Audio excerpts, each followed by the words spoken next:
Patient को check करना है। जी सर।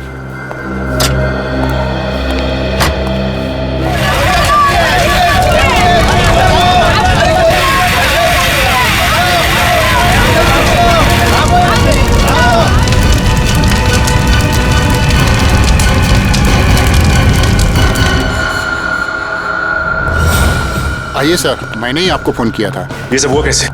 समझ में नहीं आ रहा सर, देखते ही देखते पेशेंट को कैसे आग लग गई। प्लीज हटिए आप लोग।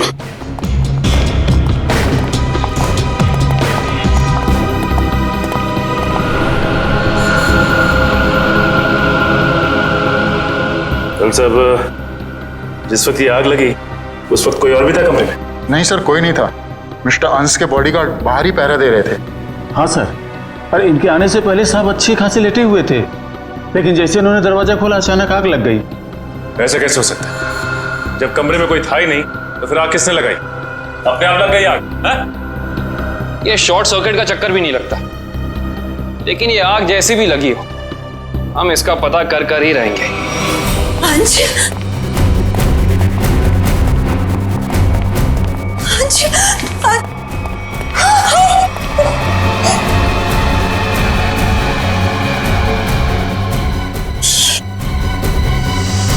सर, मिस्टर अंश की वाइफ और बेटा। अंश को हाथ कैसे हो गया ये सब? पापा उठिए, पापा क्या हो गया आपको? पापा संभालिए अपने आप को। देखिए, थोड़े वक्त के लिए आप लोग बाहर कॉरिडोर में इंतजार कीजिए। पंकज प्लीज चलिए। पापा आइए। डॉक्टर साहब, अंश जी यहाँ कौन सी बीमारी का इलाज कराने के लिए एडमिट हुए थे? कल रात इन्हें फूड पॉइजनिंग की वजह से लाया गया था। इनके घर पार्टी थी, शायद कुछ उल्टा सीधा खा लिया होगा। अच्छा ये बताओ कि डॉक्टर साहब के इस कमरे में आने से पहले कोई और भी आया था इस कमरे में? हाँ सर, 2 लोग आए हुए थे। एक कमरे की साफ सफाई करने वाला और दूसरा बिस्तर की चादर बदलने वाली। ये अंश कुमार, इस अंश कुमार की कुंडली निकालनी होगी। जहां तक मुझे याद आता है कि बहुत सारे काले कारनामों में शामिल था।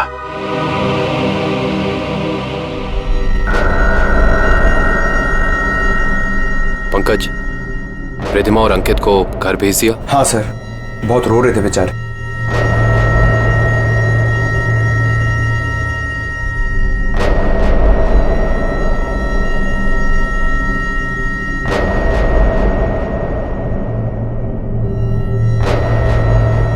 वैसे सालुंके साहब, आपको क्या लगता है आग किस वजह से लगी? मेरी बात छोड़ो सचिन, तुम बताओ, तुम लोगों को क्या लगता है भाई? सालुंके साहब, अगर हमें पता होता तो हम आपको क्यों बुलाते? देखा तारिका, इन लोगों ने तो हाथ खड़े कर दिए। अरे प्रद्युमन तो कहता था तुम लोग सुपर कॉप हो यार।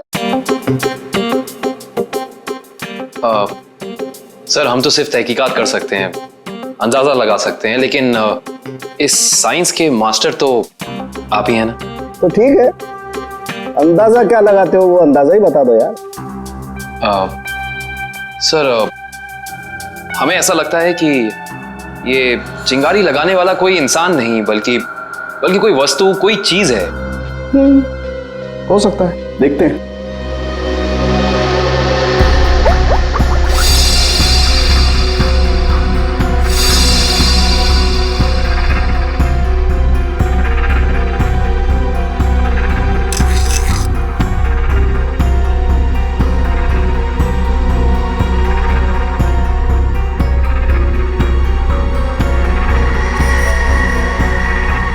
ये बात है।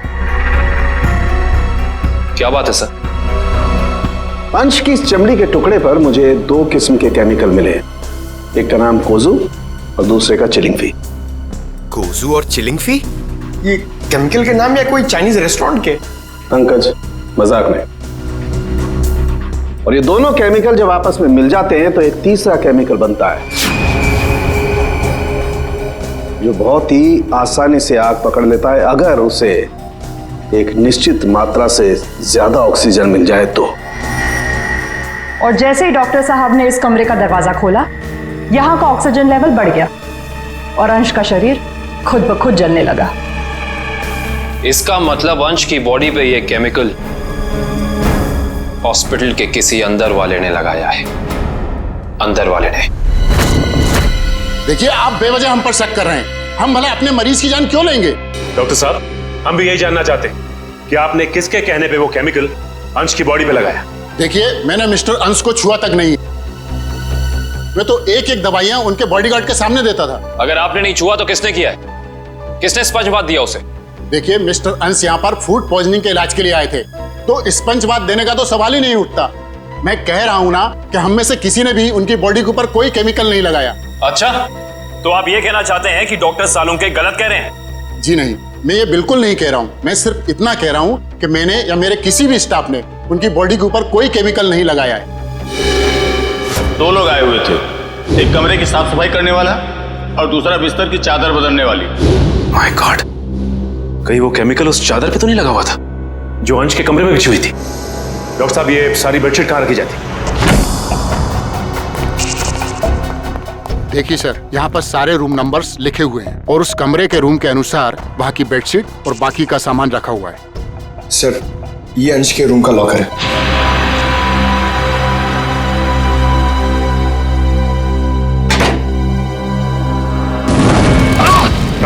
देखो ना तुम, बाहर जाओ, पुलिस पकड़े, फायर एक्सटिंग्विशर, जल्दी फास्ट।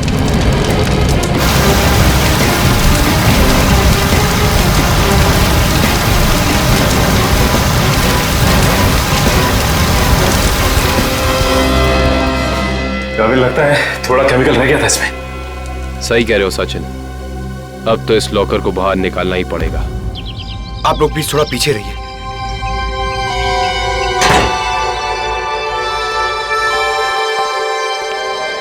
सर, प्लीज संभाल के।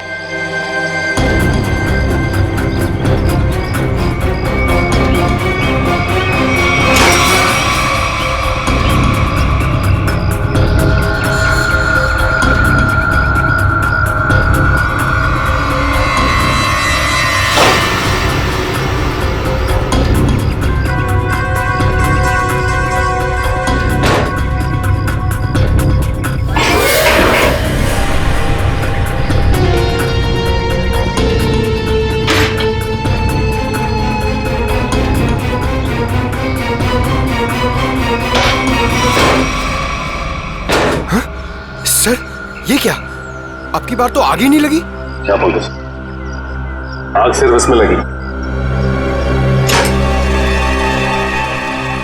ये देखो, सिर्फ ये बैग जला है, बाकी सारी की सारी चीजें बिल्कुल वैसी हैं। ये देखो। सर, इसका मतलब केमिकल इस बैग में होगा और बेडशीट इसी बैग में लाई होगी। हाँ पंकज, एग्जैक्टली ऐसा ही हुआ है।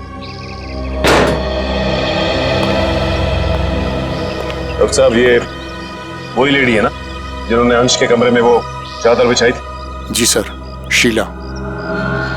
मैंने कुछ नहीं किया सर। मैं इन केमिकल्स के बारे में जानती तक नहीं हूँ। ज्यादा भोली मत बनो।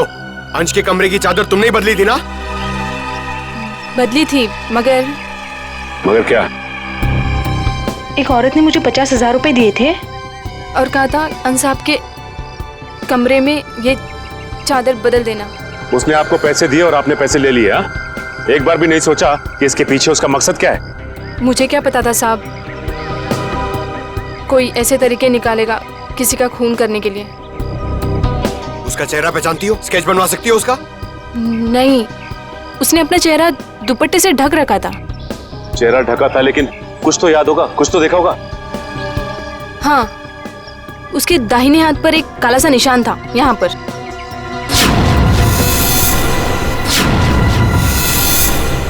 ठीक है, आप लोग जा सकते हैं। जी सर।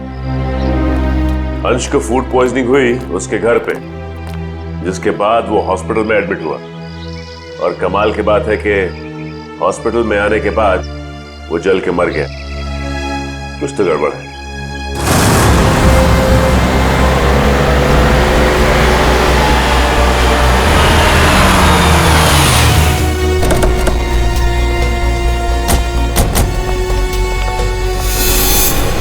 सर, इस घर पे तो जगह जगह सीसीटीवी कैमरास लगे हैं। और इतने सारे बॉडीगार्ड्स।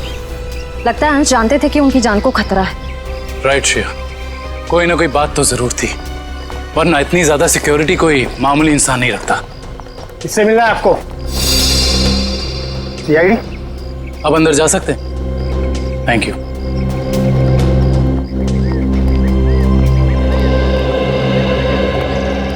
सर, ये घर तो बड़ा आलीशान है। अंश बहुत पैसे वाला रहा होगा। जितना बड़ा आदमी उसके उतने ज्यादा दुश्मन। नमस्कार। नमस्ते। आपसे कुछ सवाल पूछने थे। जी पूछिए। जिस रात अंश जी की तबीयत खराब हुई, उस रात उनका खाना किसने बनाया था? साहब, खाना तो मैंने बनाया था, लेकिन मैंने कुछ नहीं किया। तो फिर सिर्फ अंश की तबीयत क्यों खराब हुई और किसी की क्यों नहीं? मुझे मालूम नहीं। अब मालूम नहीं कहने से तो काम नहीं चलेगा ना। कोई तो था जो चाहता था कि अंश हॉस्पिटल पहुंचाए, ताकि वहां वो खूनी बड़ी आसानी से उस जुर्म को अंजाम दे सके। एनीवेज, हमें उस पार्टी की गेस्ट लिस्ट चाहिए थी। जी। गोपी पिछले 5 साल से उनका खाना बना रहा है, ये ऐसा कुछ नहीं कर सकता। तो और कौन कर सकता है?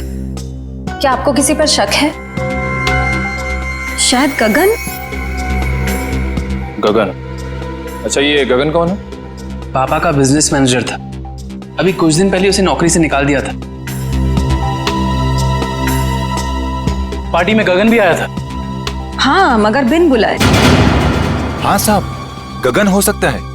उस दिन पार्टी में मैंने उसको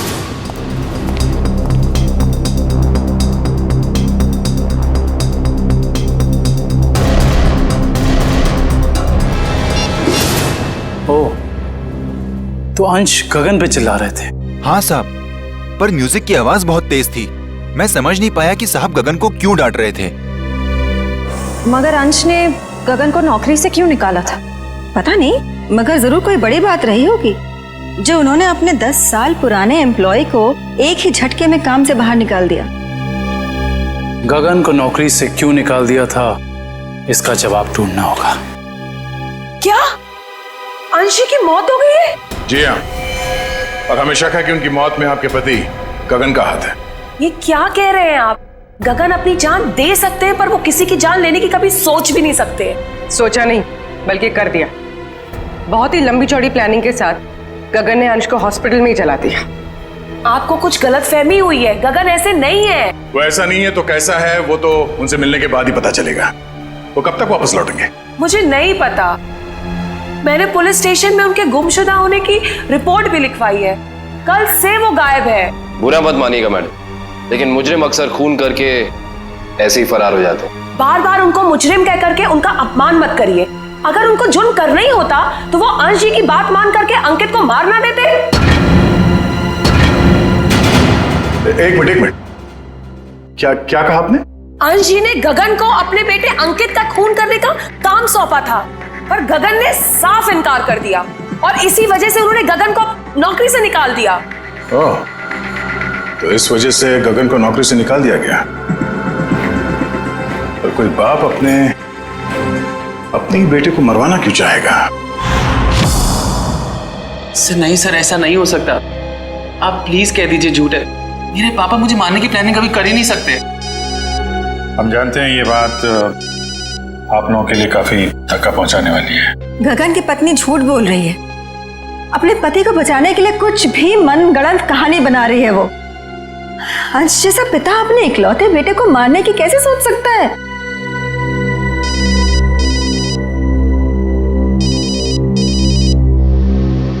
किसका फोन है अंकित? चाहो तो बात कर लो। नहीं सर, इंपॉर्टेंट फोन नहीं है। एक्चुअली मेरा एक फ्रेंड मुझे मिलने के लिए परेशान कर रहा है और फिलहाल मैं किसी से मिलना नहीं चाहता। सर, अगर आपके सवाल पूरे हो गए हो तो क्या हम जा सकते हैं? अब हमें अंश की शोक सभा की तैयारी करनी है। ठीक है, आप जा सकते हैं। इशिता? Yes sir.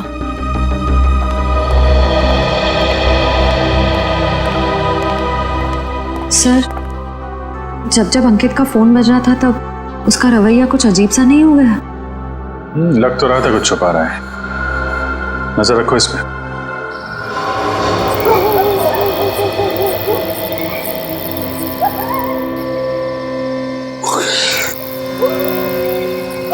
हम लोग क्या रात भर यहीं खड़े रह के पहरा देंगे? रात बहुत काम की चीज होती है पंकज। जो काम दिन के खुले उजाले में नहीं किए जा सकते ना, वो रात के साए में हो जाते हैं। सर, अंकित आ रहा है। आ नहीं रहा श्रेया, हमें ले जा रहा है अगले सुराग तक।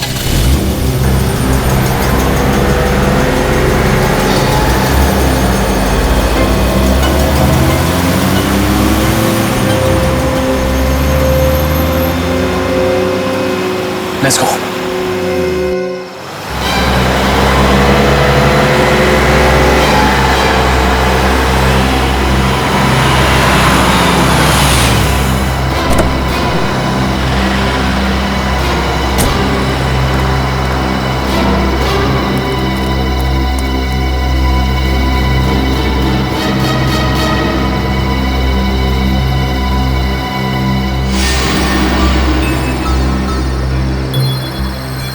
सर, ये इतनी रात को यहाँ ढाबे पे खाना खाने को आया है? नहीं पंकज, खाना खाने नहीं आया ये यहाँ ऐसे इंसान का इंतजार कर रहा है जिसे ये दिन के उजाले में नहीं मिल सकता।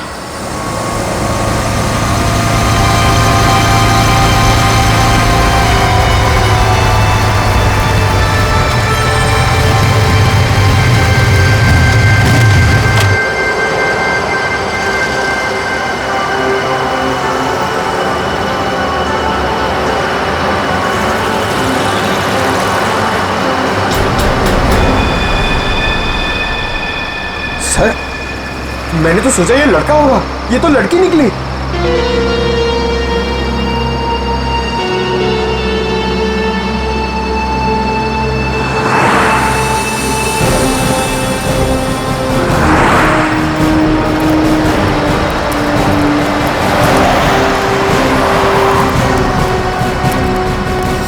अरे आप लोग और यहाँ? हाँ, हम बहुत मेहनत करें आपके पापा के खूनी को ढूंढने की। वैसे ये कौन है? ये स्वाति, मेरी बेस्ट फ्रेंड है। हाँ, वो तो हमने देख ही लिया है। देखिए आप लोग प्लीज मेरी मम्मा से मत कहिएगा कि मैं इससे यहाँ मिला हूँ। क्यों? वो आंटी मुझे इतना पसंद नहीं करती। क्यों पसंद नहीं करती? मालूम नहीं, पर नहीं करती, और उनके गुस्से से मुझे बहुत डर लगता है।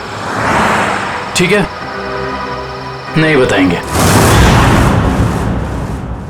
सब बचपन से ही मुझे प्रिंसिपल ऑफिस के बाहर खड़े होने में बड़ा डर लगता था। कभी सोचा नहीं था कि सीआईडी का काम मुझे एक बार फिर यहीं ले आएगा। काफी शरारती बच्चे थे तुम, इसलिए प्रिंसिपल के कैबिन के बाहर खड़े कर दिए जाते थे। बस यूं ही कभी कभी टीचर पनिश कर देते थे। आइए, आपको प्रिंसिपल साहब ने अंदर बुलाया। हेलो। हेलो, सॉरी आप लोगों को इंतजार करना पड़ा। That's okay. हम यहाँ अंकित कुमार नाम के एक स्टूडेंट के बारे में कुछ जानकारी हासिल करने आए हैं। अंकित कुमार? तो वो तो बहुत ही ब्राइट स्टूडेंट है इस कॉलेज का। पढ़ाई लिखाई, खेल कूद, डिबेट, ड्रामा, हर चीज में वो नंबर 1 रहता है। अच्छा, इतना होनहार है वो?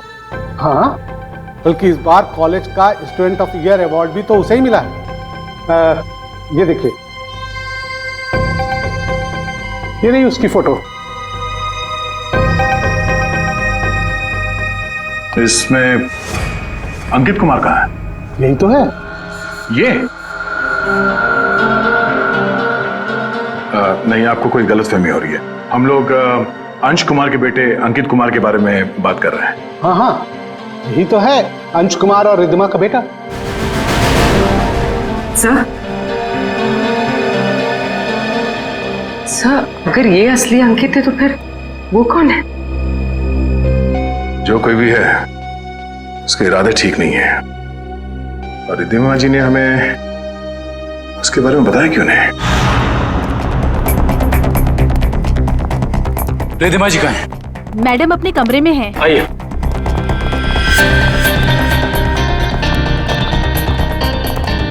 मैडम सीआईडी वाले आए हुए हैं।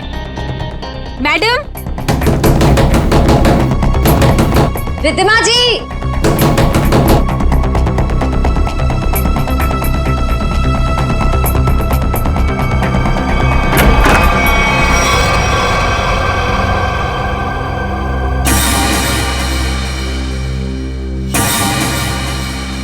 सर कमरे में तो कोई नहीं है।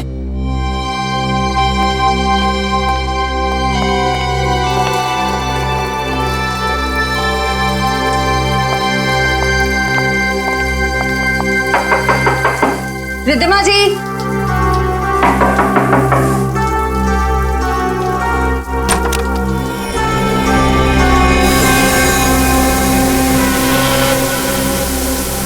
सर यहाँ भी कोई नहीं है।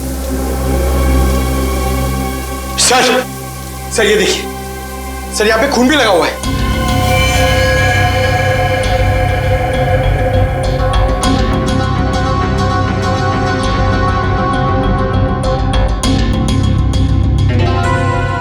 शायद रिद्धिमा जी का किडनैप हो गया है।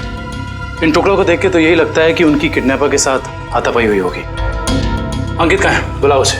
अंकित बाबा तो आज सुबह घर से बाहर चले गए हैं। निखिल, अंकित को फोन लगाओ। इस कमरे में इतना कुछ हो गया और किसी को भनक तक नहीं लगी। फायदा क्या घर में इतनी सिक्योरिटी का? अच्छा ये बताओ कि खिड़की के पीछे की तरफ भी कैमरा लगा है ना? जी सर। मुझे उसकी फुटेज देखनी है।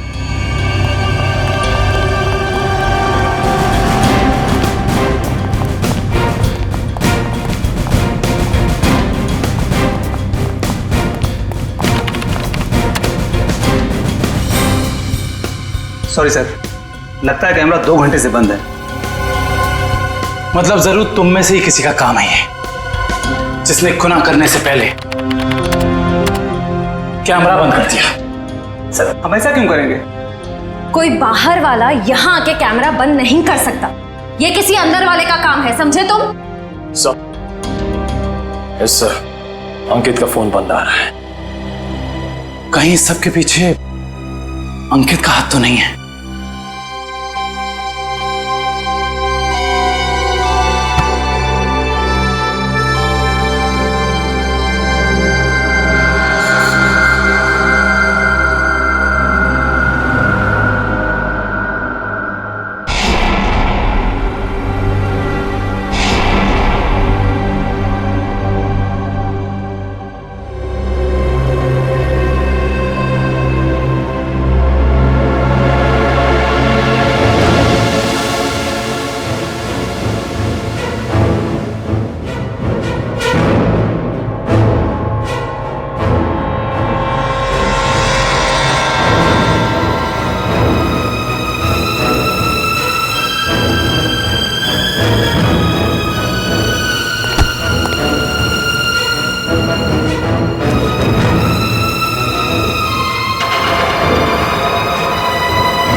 रिद्धिमा जी, रिद्धिमा जी, मैडम जी, रिद्धिमा जी, उठिए मैडम जी, रिद्धिमा जी। गगन, तुम मुझे यहाँ कहाँ लेकर आए हो? मेरे पति को मार दिया, आप मुझे भी मारोगे? नहीं नहीं, ये आप क्या कह रही हैं? मैंने तो अंश साहब का नमक खाया है, उनके लिए जान दे सकता हूँ। मैं मारने का तो मैं सोच भी नहीं सकता। तो फिर कौन लेकर आया मुझे यहाँ पर? क्यों आए हम? शायद उसी ने जिसने हम दोनों को किडनैप किया है। तुम भी? जी हाँ, मैं भी आप ही की तरह इस चारदीवारी में कैद। हे भगवान, उसका अगला निशाना कहीं मेरा राज तो नहीं? तो तुम हो राज, अंश और रिद्धिमा जी के असली बेटे। जी सर, मुझे तब तक यकीन नहीं कि पापा इस दुनिया में नहीं रहे।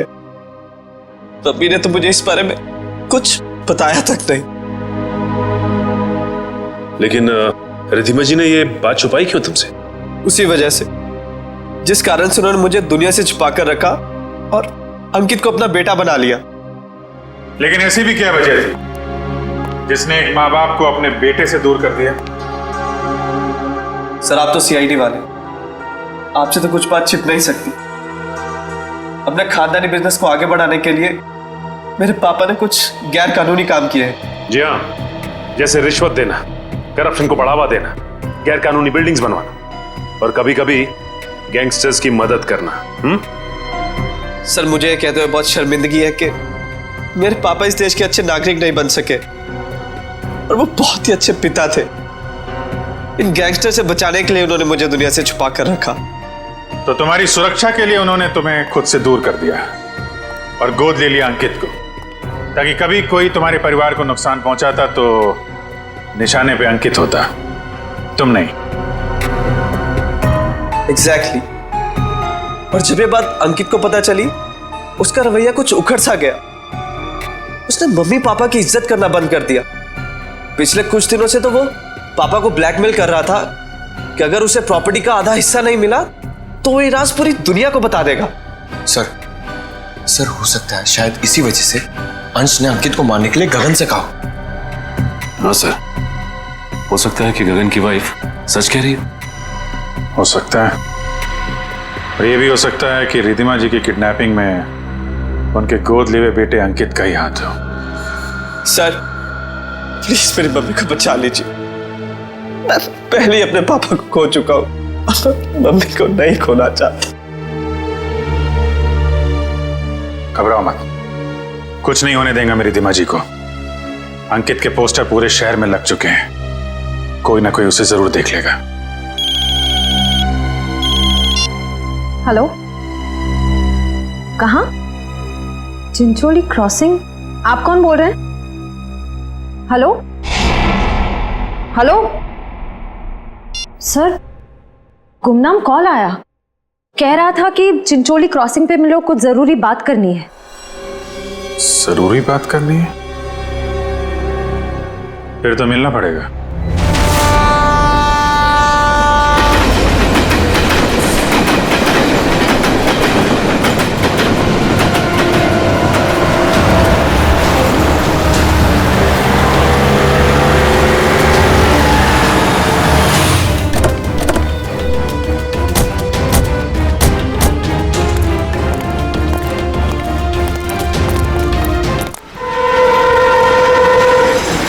बताओ क्या बताना चाहते थे? सर मैंने आपको फोन इसलिए किया था क्योंकि जिस आदमी का आपने पोस्टर लगाया है उसे मैंने कहीं देखा है सर। तुमने पक्का ध्यान से देखा ना? वो अंकित ही है। हाँ सर, वो अंकित ही था। कहाँ देखा है उसे? सर अगर मैं आप लोगों को बताऊंगा तो कहीं मैं मुसीबत में न पड़ जाऊं सर। देखो तुम्हें कुछ नहीं होगा, तुम बताओ तुमने कहाँ देखा था अंकित को? सर मैंने उसे हसनपुरा की चौल में देखा था सर। हसनपुरा चौल?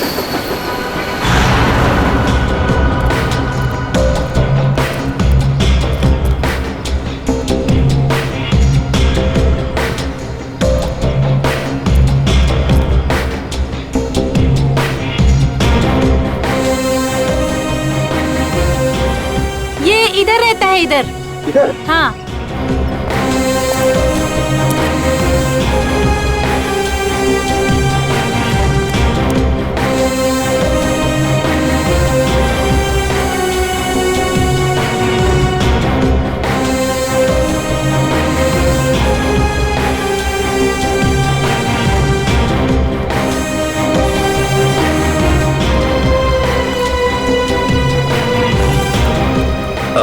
आपने इसे कहीं देखा है? हाँ, उस तरफ रहता है।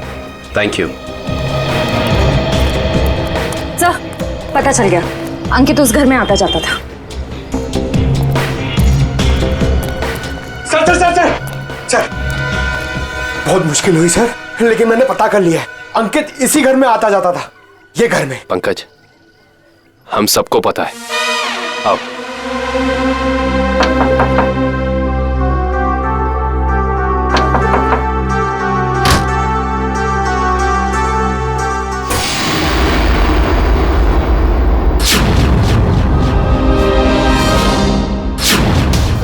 आप लोग? हाँ, हम लोग। सर यहाँ? हमें एक बॉडीगार्ड की जरूरत थी, तो सोचा क्यों ना तुमसे मिल लिया जाए। क्या मजाक करते हैं साहब? सीआईडी को कब से बॉडीगार्ड की जरूरत पड़ने लगी? जब से तुम जैसे बॉडीगार्ड गुनाह करने लग गए। जिस परिवार ने तुम्हें अपनी सुरक्षा के लिए रखा था, तुम उसे ही नुकसान पहुंचा रहे हो। ये क्या कह रहे हैं साहब आप? अंकित क्यों आता था यहाँ? अंकित बाबा यहाँ नहीं आए। हमसे झूठ बोलने का कोई फायदा नहीं है। सीआईडी से ना कोई बच सका है और ना बच पाएगा, इसलिए कह रहे हैं सब सच सच बता दो। हम जान चुके हैं कि अंकित अंशी का बेटा नहीं है। बताओ क्या सच है? बोलो क्या सच है?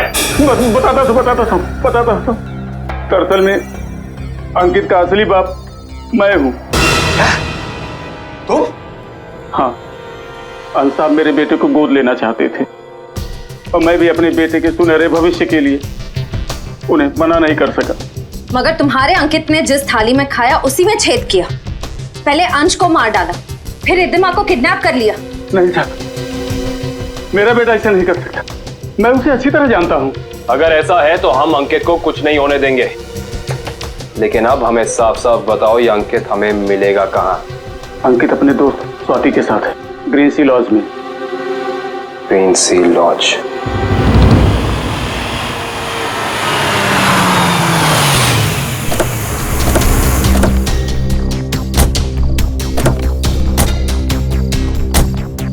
सर, ये अंकित की गाड़ी है। अंदर चल के चेक करते हैं।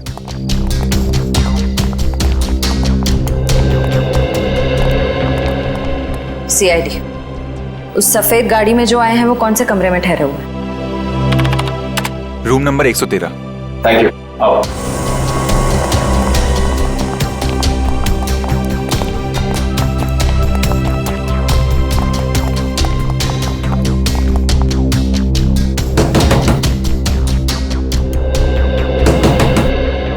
कौन है?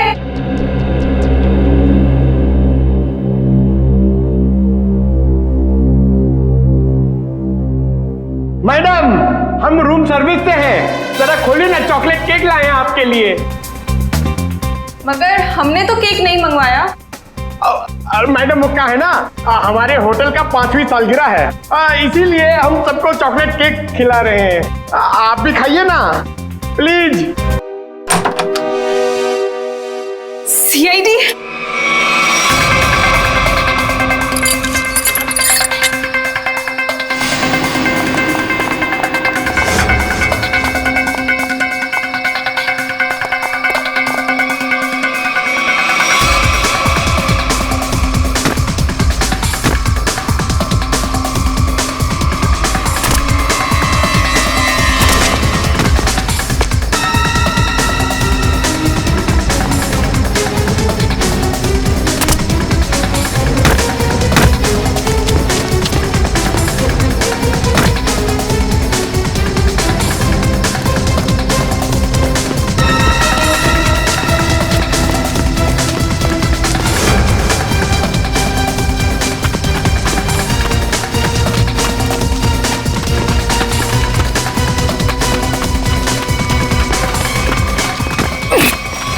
प्लीज मुझे छोड़ दो, प्लीज।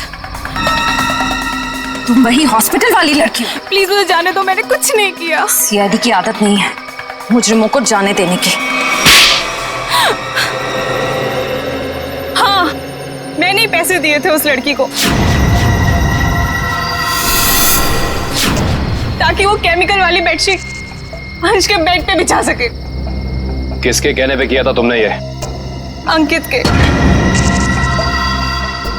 कहाँ मिलेगा ये अंकित? पता नहीं। अच्छा, तो ये तो पता होगा ना कि रिद्धिमा को कहाँ छिपा के रखा है? नहीं पता। ये पता नहीं, वो पता नहीं, तुम्हें पता क्या है स्वाति? गगन कहाँ है ये पता है मुझे। I see। तो और क्या क्या पता है तुम्हें?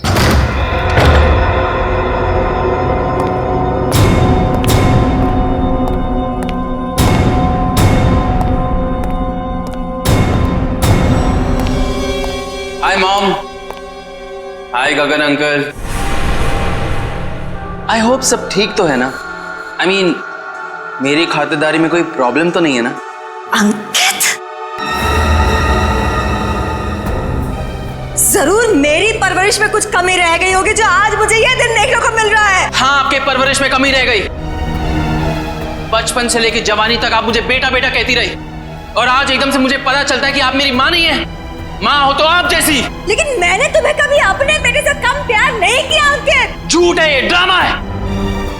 आप अपने बेटे को बचाना चाहती थी। माना कि ये सब राज को बचाने के लिए किया गया अंकित, लेकिन अंश और मैंने तुम्हें कभी भी उससे कम नहीं माना, उससे कम प्यार नहीं किया। मैं भी तो आपसे बहुत प्यार करता हूँ मम्मी, इसीलिए तो आपको पापा तक पहुंचाने के लिए यहाँ आया हूँ।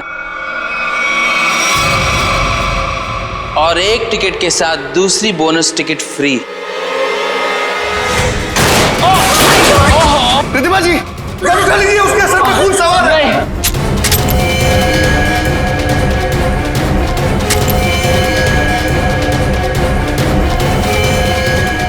गगन, ये पकड़ो, पकड़ो।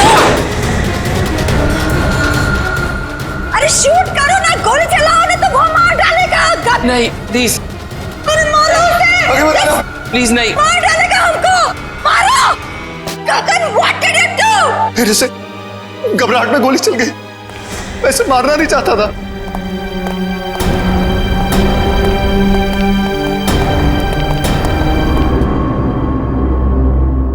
ये तो मर गया क्या ये सब? हाँ? कैसे हुआ ये? मैंने जानबूझ के नहीं मारा सर, मैं सिर्फ अपने आप को बचाना चाहता था। ये गगन सही कह रहा है, अगर हमने अपने बचाव के लिए इसे नहीं मारा होता तो ये हम दोनों को मार देता। हम समझ सकते हैं। श्रेया, इनके स्टेटमेंट रिकॉर्ड कर लो। आप लोग जाइए प्लीज इनके साथ में। चलिए।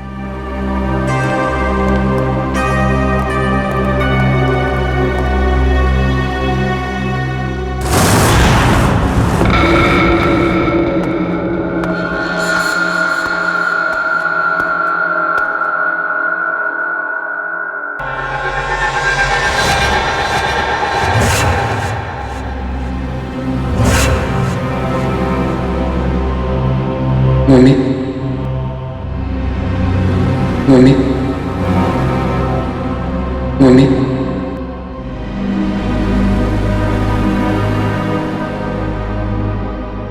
मम्मी,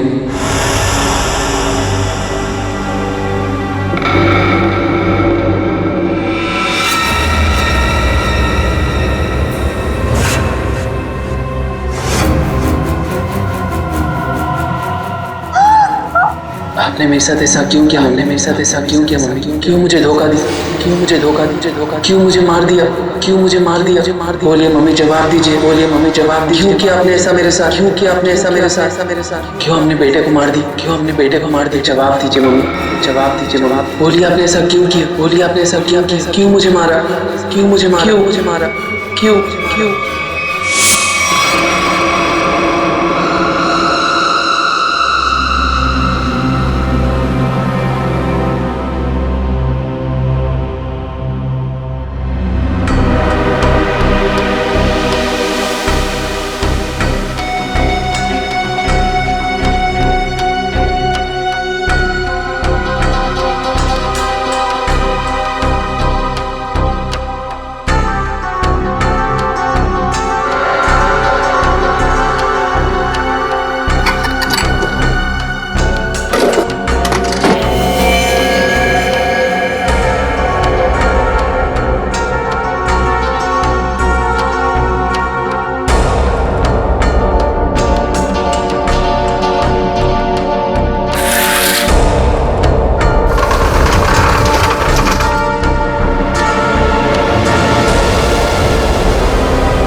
था ना, तुम जिंदा कैसे हो गए? मरे हुए लोग कभी जिंदा नहीं होते रिद्धिमा जी। ये सब तो सीआईडी का प्लान होता है, गुनहगार से उसका जुर्म कबूल कराने का। अंकित तो कोई मरा ही नहीं था। इतना बड़ा धोखा मेरे साथ। मैं धोखा तो तुमने दिया है। मैंने जो कुछ भी किया अपने बेटे के लिए किया है। राज, तुम्हारे पापा तुम्हें अपने गैर कानूनी बिजनेस में शामिल करना चाहते थे, लेकिन मैंने तुम्हें हमेशा गुनाहों के इस साए से दूर रखना चाहा। माँ, मैंने कभी सपने में भी नहीं सोचा था तुम भी पापा की तरह इस तरह गुनाहों के दलदल में धंसी हुई हो। और इसीलिए इन्होंने पापा को मारने के लिए मेरी मदद ली थी और प्रॉपर्टी में 25% शेयर देने का वादा भी किया था। इस प्लान में तुम दोनों मिले हुए हो, इसके बारे में तुम्हारी दोस्त स्वाति ने हमें पहले ही बता दिया था। उस पार्टी के दिन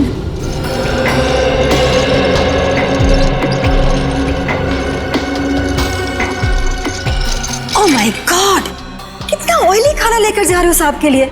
डॉक्टर ने परहेज के लिए कहा है ना। जाओ सैंडविच और जूस लेकर आओ। जाओ। मगर साहब ने? साहब तुम्हारे बॉस हैं, बट साहब की बॉस मैं हूँ। जाओ। जी मैम।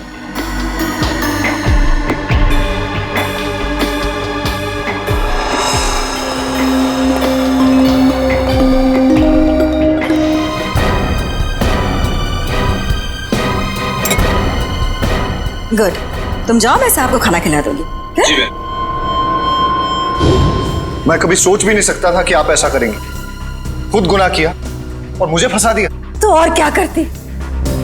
तुम्हें पता चल गया था कि अंकित अंश को मारना चाहता है, इसीलिए मैंने आखिरी वक्त पर सारी बाजी पलट दी। और उस पलटी बाजी में मेरी भी बलि चढ़ा दी थी।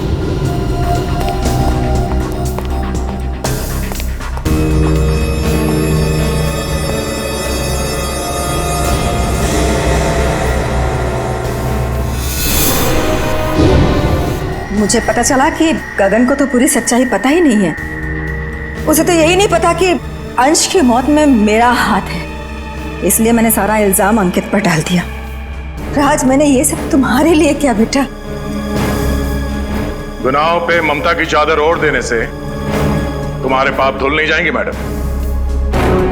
आप दोनों का फैसला अदालत करेगी, या तो फांसी होगी या फिर जिंदगी भर जेल।